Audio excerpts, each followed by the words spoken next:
Today, a low-key beach community of some 6,000 year-round residents and thousands of birds. Sanibel Island, Florida was headed for an entirely different fate in the 1960s. Back then, county officials and developers were hatching plans to build Sanibel out to full capacity, into a high-rise, highly commercialized tourist destination of 90,000. It takes me back in time. Everything was in the makings for Sanibel to become the next Miami Beach. And I think there's still pressure for that to happen. But the people that lived on Sanibel, they didn't want Sanibel to become the next Miami Beach. They didn't even want it to become Fort Myers Beach. So that's why we incorporated. To take control of their island's destiny, islanders began a grassroots movement to investigate the possibility of home rule. In November 1974, by a vote of 689 to 394, they elected for incorporation. The minute the city incorporated, we sort of put a moratorium on growth. Next, city officials commissioned the Sanibel Report, on which it based its Sanibel Plan, a comprehensive land use plan that made history by making the environment priority one. The Sanibel Plan requires us to live in harmony with nature. A community guided by nature? It was unheard of at the time. What made Sanibel Islanders so far-sighted and ahead of their time environmentally? Unique characteristics sort of inspired the conservationists, but the conservation leadership really started with J. Norwood Darling. It started in 1937, before there's really that language available to the rest of the country. A man named Ding sounded the conservation alarm decades before the rest of the nation woke up to the ongoing depletion of natural resources. J. Norwood Ding Darling used his pen and political cartoons to raise awareness for half a century, from 1912 to 1962. Ding Darling was the editorial cartoonist for the Des Moines Register. A lot of his editorial cartoons were conservation-oriented, where he railed against the destruction of our wildlife and our natural resources. The syndicated cartoonist used the name Ding, a contraction of his last name, as his signature on hundreds of cartoons that led to 2 Pulitzer Prizes. He is also credited with creating the duck stamp program, designing the first duck stamp, and saving millions of acres of wetlands and other sensitive environment through the program. On Sanibel Island, Darling is revered for saving thousands of acres, ultimately almost a third of the island, from development, acreage that today bears his name as the J.N. Ding Darling National Wildlife Refuge. The refuge, a crucial rest stop along a major bird migration flyway, hosts more than 220 avian species. In the mid-30s, he visited Sanibel for the first time, and he was really struck with the beauty of the area. The beauty Darling experienced was due in part to the efforts of an earlier conservation-minded figure, President Theodore Roosevelt. In 1908, he declared 3 refuges and waters surrounding Sanibel Island and its sister island to the north, Captiva. Pine Island and Matlacha Pass and Island Bay National Wildlife Refuges were established in 1908. They were established by executive order of President Theodore Roosevelt to protect a breeding colony of birds at each of those refuges. The birds needed protection because man could not be left to slaughter the birds. The federal government had the means necessary, working with the Audubon Society and its wardens, to protect the birds from the slaughter of men who would profit simply by their feathers and by the fact that women enjoyed wearing dead birds and feathers in their hats. It was a silly thing, and it needed the intervention of the federal government. Roosevelt was also a founding officer of the Florida Audubon Society, which came into existence in 1900 to save the birds. And then in 1916, we had our visit here, and I did some great devilfish hunting in what is now known as Roosevelt Channel, off the coast of Captiva Island, and had bully fun too. Ding Darling eventually built a home on Captiva Island and immediately began campaigning for preservation of Sanibel's freshwater wetlands. The island is one of a few in Florida to claim a freshwater slough known today as the Sanibel River, which is responsible for the island's alligator population. Those freshwater wetlands are one of the keys to Sanibel's unique environmental characteristics, and that is that with that fresh water you have a greater diversity of plants and a greater diversity of wildlife. River otters and bobcats, those sorts of things couldn't live without fresh water. Always the aggressive letter writer, Darling penned a missive to the chief of the Division of Wildlife Refuges in 1942, urging immediate action on preserving Sanibel's wetlands. My reason for counseling against delay is that Florida's in the midst of a land boom, and there are always, under such circumstances, hungry land sharks who go around trying to pick up anything and everything they can, put in the pot to brew their stinking broth. Yours very truly, J.N. Darling. He was very straightforward. He didn't deal in shades of truth. It was either black or it was white, and he didn't mind telling you which he thought it was. In the early 40s, he became aware of the proposal by the state of Florida to sell over 2,000 acres of state-owned lands to developers here on Sanibel. And he convinced the governor, Spencer Holland, at that time, to postpone those sales and eventually convinced the state to create a state wildlife sanctuary. And following that, he was able to eventually convince the Truman administration to establish this area as a national wildlife refuge, and at that time it was called Sanibel National Wildlife Refuge, established in 1945. Up on the Sanibel Refuge has had spectacular results. The tropical birds, including all varieties, come there in great numbers for the food and fresh water. I have seen as many as 2,000 wood and white ibis on the refuge at one time. Islanders who had supported Darling's efforts were ecstatic.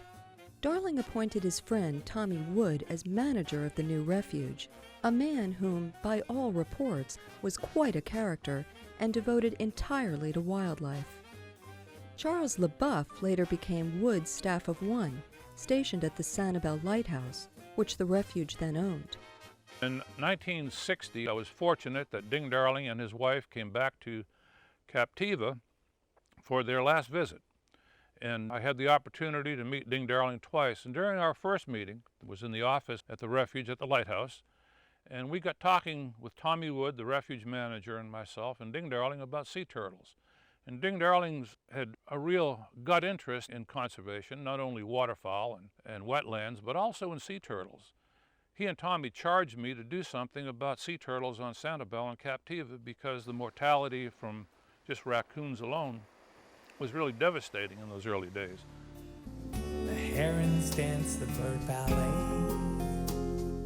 Darling opened the doors to a unique Sanibel conservation ethic, and just in time.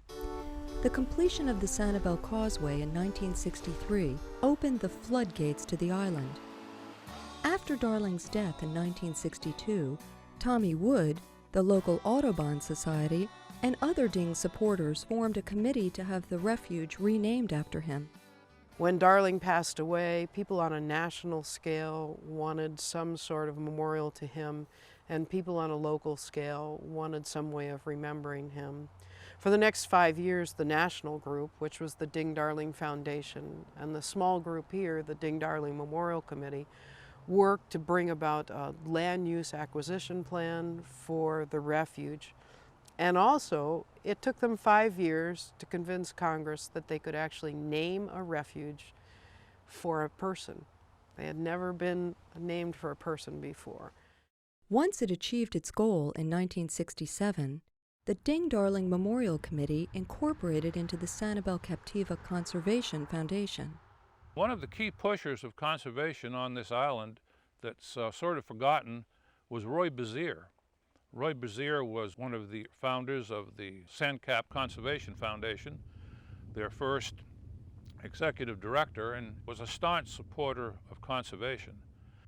The foundation, which came to be known as SCCF, began aggressively soliciting for private contributions to buy up sensitive land on the islands while supporting refuge operations.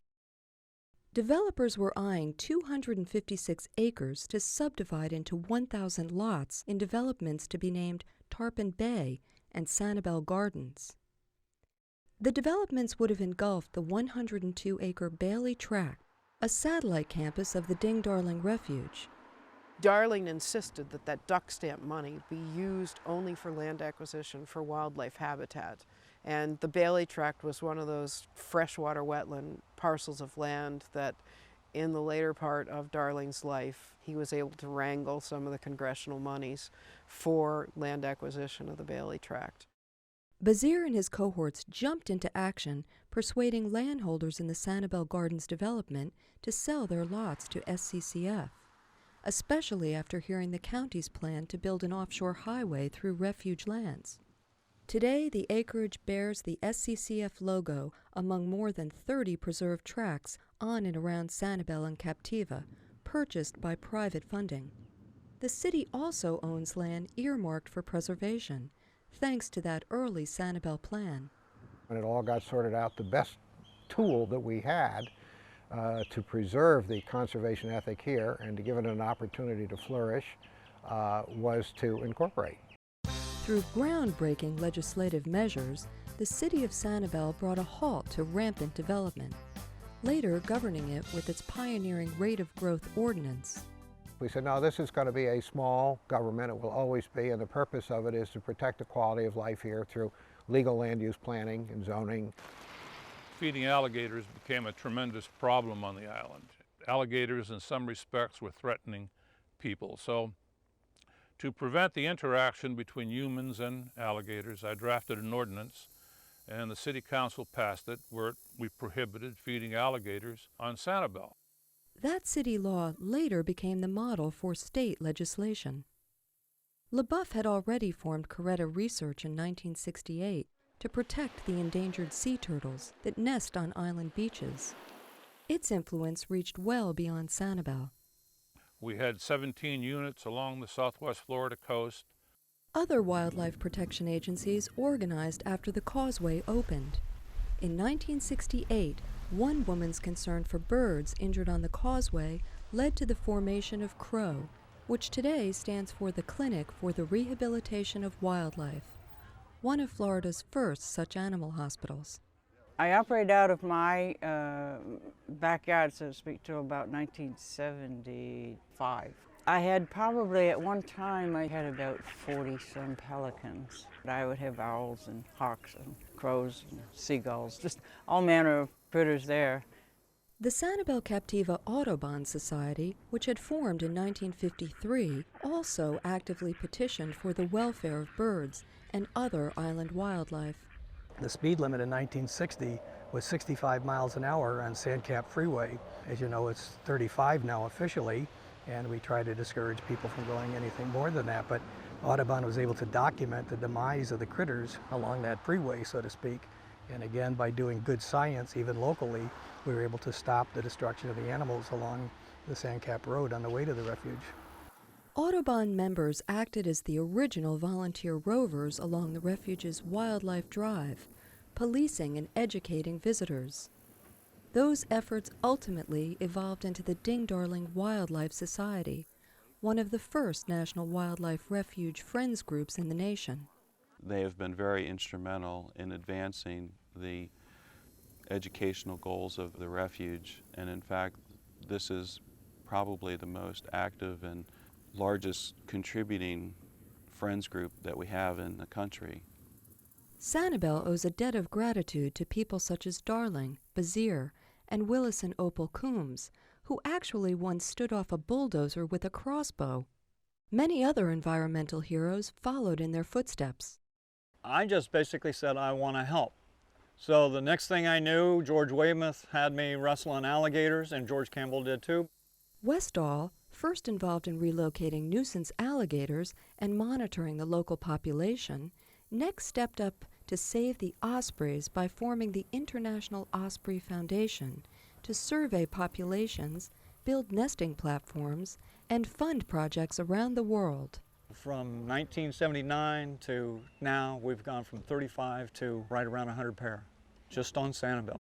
Later, as city councilman and mayor, Westall saw legislation through that prohibited hand-feeding birds. Through the years, other city laws, true to the Sanibel Plan, protect wildlife and its habitat. Even the seashells for which Sanibel is known worldwide. You just can't take live shells off the beach. We don't allow that. And the other thing is we don't manicure our beaches. Their beaches are left in a natural state. We don't allow any high-rise buildings on this island. And we also insist that at least 70% of the vegetation is native vegetation. We have a dark sky policy on the island, which is also unique. We don't have any street lights. We don't allow any lights to point to the sky. And it means that you can see the sky and see the stars at night. Partnership between city and conservation agencies continues to further Sanibel's reputation as a model city and ecotourism destination. The very first time in the country, we brought together a federal agency, a local government, and a not-for-profit for the sole purpose of conservation. So when it came to managing the freshwater wetlands, when it came to bringing Brazilian pepper under control, when it came to doing wildlife research, it only made sense to pool those resources together. And because of it, we have a more effective method for preserving this island. In addition to land acquisition, SCCF included environmental education in its mission early on. In 1977, it opened its Nature Center near the refuge on Sanibel Captiva Road. It includes a native nursery, butterfly house, trails, observation tower, and education exhibits. Education is absolutely essential for the conservation of those resources, but also for cost-benefit ratio. And to build that culture of conservation and that awareness of the outdoors is absolutely essential for the future of conservation. If you don't have a relationship with the land, if you don't have a relationship with the water, then that legacy of conservation and caring about those natural resources vanishes. At Ding Darling, education has always been Objective 1 for the Friends Group. Along with refuge staff and Tarpon Bay Explorers, the refuge's concessions operator, it hosts a free week-long Ding Darling Days Eco Festival every October and, like SCCF, transports school children from throughout the county on site for educational programs.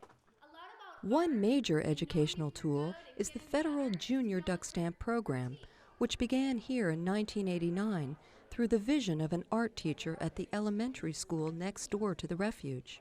We decided on having our third graders do a duck stamp, design a little duck stamp in my art class. The next year I did it with the entire school, and it worked out just to be a really great project. And in 1994 it was sanctioned by the Fish and Wildlife, and California jumped on the bandwagon, and how goes California goes the rest of the nation. And that's the duck stamp story. Today, 50,000 students across the nation learn about habitat preservation through the Federal Junior Duck Stamp Program. Sanibel continues to write conservation history in other ways. Nature's power to heal. Recently, I think the groundbreaking one was the fertilizer ordinance, which controlled the use of fertilizer on the island such that we were not polluting our waterways. We were one of the first communities in Florida to have done this, and it became a model ordinance for the rest of Southwest Florida. Following devastation in 2004 by Hurricane Charley, the island suffered another catastrophic blow when flooding of the state's Lake Okeechobee resulted in a flush of destructive algae bloom down the Caloosahatchee River and into local waters. Fish died by the hundreds, meaning bird populations were threatened. Island citizens rebelled, effecting a grassroots movement to save their waters and wildlife. Our supporters that are firm believers in conservation are able to shift their attention to more pressing issues. And among those is the quality of the water that surrounds the island. Sanibel's fertilizer ordinance was one shakeout from the crisis. SCCF and individual islanders protested loudly into the ears of state and federal agencies. Moving into the future, SCCF and Ding Darling continue to work together through efforts to provide the science to back up their claims of habitat compromise. Again, education plays a key role, and island not-for-profits continue to step up efforts. This classroom is a living classroom, as you can see. We use this pretty much to gather the children, but then to get them out into the refuge. The Environmental Education Lab at the refuge is part of a $3.3 million education center that Ding Darling Wildlife Society built in 1999 to inform the 750,000 visitors each year to Ding Darling, the second most visited refuge in the national system. Crow, which relocated eventually to Sandcap Road, opened its new Healing Winds Visitor Education Center along with a new hospital in January 2009. We had outgrown the old facility. When this building was built 25 years ago, they were doing about 500 patients a year. We currently do over 4,000 animals a year. Crow, along with Ding Darling, SCCF, and the Bailey Matthews Shell Museum, which opened in 1995 to educate visitors about Sanibel's bountiful seashell population, forms something of a conservation corridor up Sandcap Road. Mostly preserved lands line the road. In fact, about 2/3 of Sanibel has been preserved and safeguarded against future development. The federal government contributed much of that, 6,150 acres on Sanibel alone. The rest? From the caring and generosity of islanders. Crow is funded entirely by private donation, and this capital campaign also almost exclusively was funded by private donation. Some say Sanibel has historically attracted a different, more nature-sensitive breed of people. People that were attracted to Sanibel and Captiva were sort of selected out as those who were interested in conservation. Largely that's anchored in the refuge, and also to some extent anchored here at SCCF. The hallmark of Sanibel was conservation, and the people who came here because it was such a beautiful natural place, and they appreciated that and they didn't want to lose it.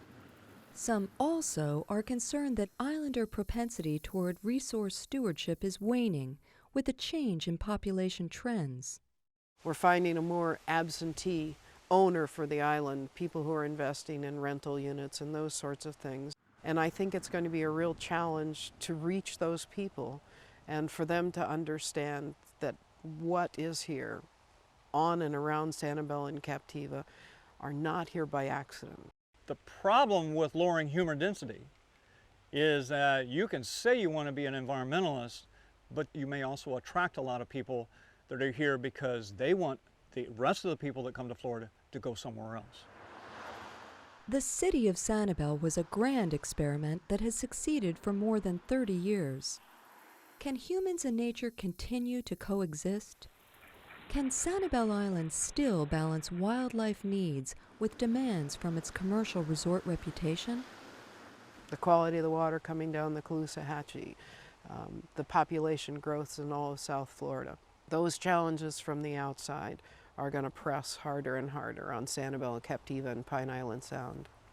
In hindsight, I can say that I've been involved in a lot of the positive things that have happened on Sanibel, but it's still got a ways to go. There's still a big part of the experiment to be worked on.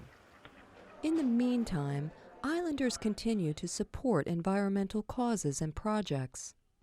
So, whatever the future may bring, Sanibel will remain the ideal around which other communities design their land use and eco-ethic.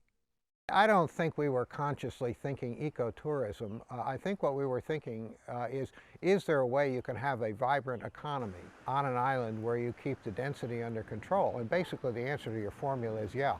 You can do a great deal with quality that you can't do with quantity.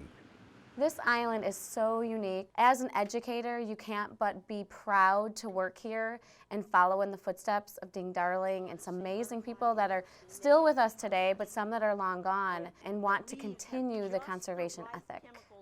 Ding Darling, some say, was 100 years ahead of his time in terms of understanding pressures on our natural resources.